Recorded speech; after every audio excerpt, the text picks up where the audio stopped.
ಭಾಗಮಂಡಲ ಮಡಿಕೇರಿ ರಸ್ತೆ ಮೇಲೆ ನೀರು ಬಂದಿಲ್ಲ. ಇನ್ನೊಂದೆರಡು ಮಳೆ ಬಂದರೆ ಮಡಿಕೇರಿ ರಸ್ತೆ ಮೇಲೆ ನೀರು ಬರ್ತದೆ.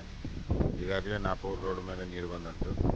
ಪುನರ್ವಸು ಮಳೆಯ ಆರ್ಭಟಕ್ಕೆ ಈ ವರ್ಷದ 2ನೇ ಬಾರಿ ನಾಪೂರ್ ಭಾಗಮಂಡಲ ರಸ್ತೆ ಸಂಪೂರ್ಣ ಜಲಾವೃತಗೊಂಡಿರುವುದು.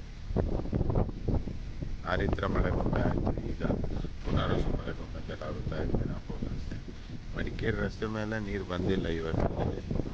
ಹೂಳೆತ್ತಿದ ಪ್ರಭಾವ ಅಂತ ಹೇಳ್ಬೋದು ಇದನ್ನು.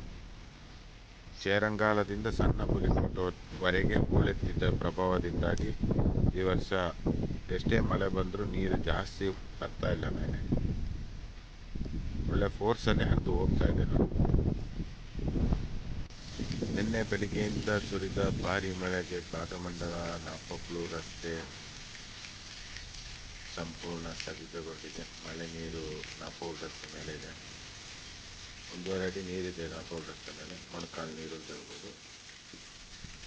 ಇದು ಈ ವರ್ಷದ 2ನೇ ಬಾರಿ ಬಂದ ನೀರು.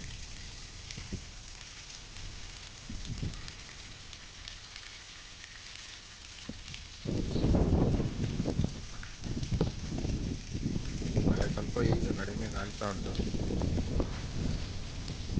ನಿನ್ನೆ ಇದ್ದ ಮಳೆ ನೋಡಿದರೆ ಇವತ್ತು ನೀರೇನೋ ಎತ್ತಿತ್ತು. ಹೂಳೆತ್ತಿದ ಪ್ರಭಾವ, ನೀರು ಸ್ವಲ್ಪ ಕಡಿಮೆ ಇದೆ.